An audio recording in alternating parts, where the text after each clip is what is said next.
sa ating pagising ang bagong araw, ang bagong simula ng ating kabanata. Padayon. Isang salita, isang gawa, isang hakbang upang makamit ang mga tala.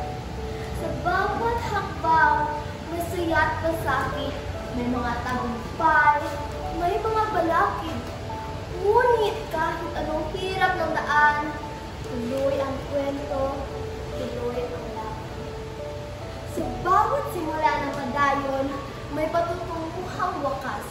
Isang pamukal, gantipala sa bawat sakripisyo at luha. Sa bawat yugto ng ating kabanata, may kwento. Simulan natin sa pagyapa sa isang establishmento na wala kang kaalam-alam, walang kamuang-muang kang pumasok, nagsasabing ito ang daan para sa magandang kinabukasan. At ako naman ay nagsistulang puwang at walang alam. Pumasok sa ibang dimension na hindi ko alam ang patutunguhan. Padayon. Ako ay para na sa isang kaharian na kapalibutan ng iba't ibang uri ng halaman.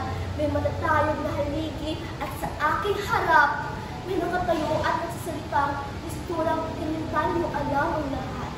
Inaakala ko sa mundong ito, mararanasan ko ang sarap at saya. Wala akong bay na ngiti, maranasan ang kalayaan.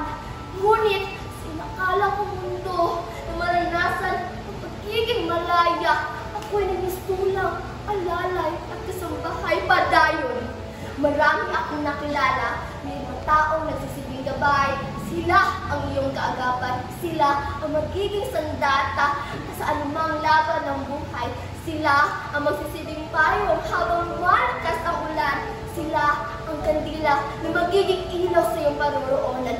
Sila ang kasangga hanggang sa panahon ng pagsuko. Sila ang puprotekta sa iyo hanggat kaya nila. Ngunit may mga tao kang makilala na hindi mo inasahan. Mga taong nagsisibing bagyo, susubukin kung hanggang saan mo kakayanin. Parang mga bagahe ng pasan-pasan na kahit anong bigat, kailangan mong pasan. Padayon. Sila ang magiging puso sa iyong kahinaan. Hindi mo kaya yan. Hanggang dyan ka na lang. Wala kang mararating. Wala kang silbi, pabigat ka lang, sumuko ka na. Padayon.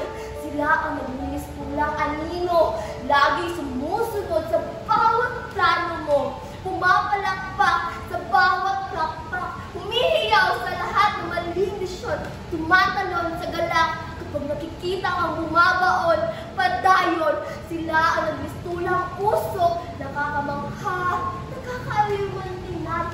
Pero hindi mo na mamalayan, unti-unti kang nabubulat, unti-unti kang sinakal, hanggang di ka makahinga.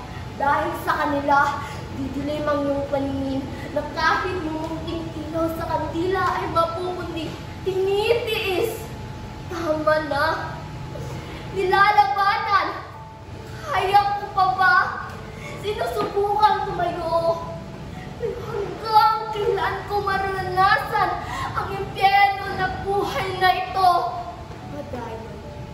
Isang salita, isang gawa, isang hakbang upang makamit ang mga tala.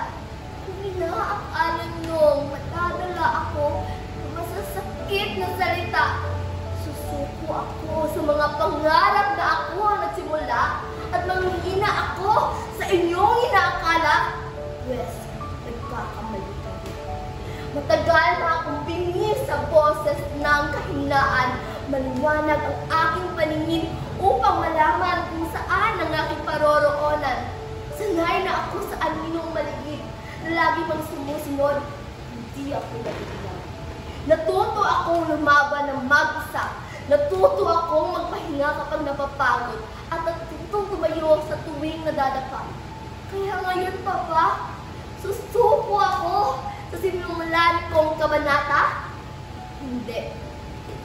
Padayon. Hindi lang isang salita, kundi ito ang dahilan kung bakit makakamit ko ang aking mga tao.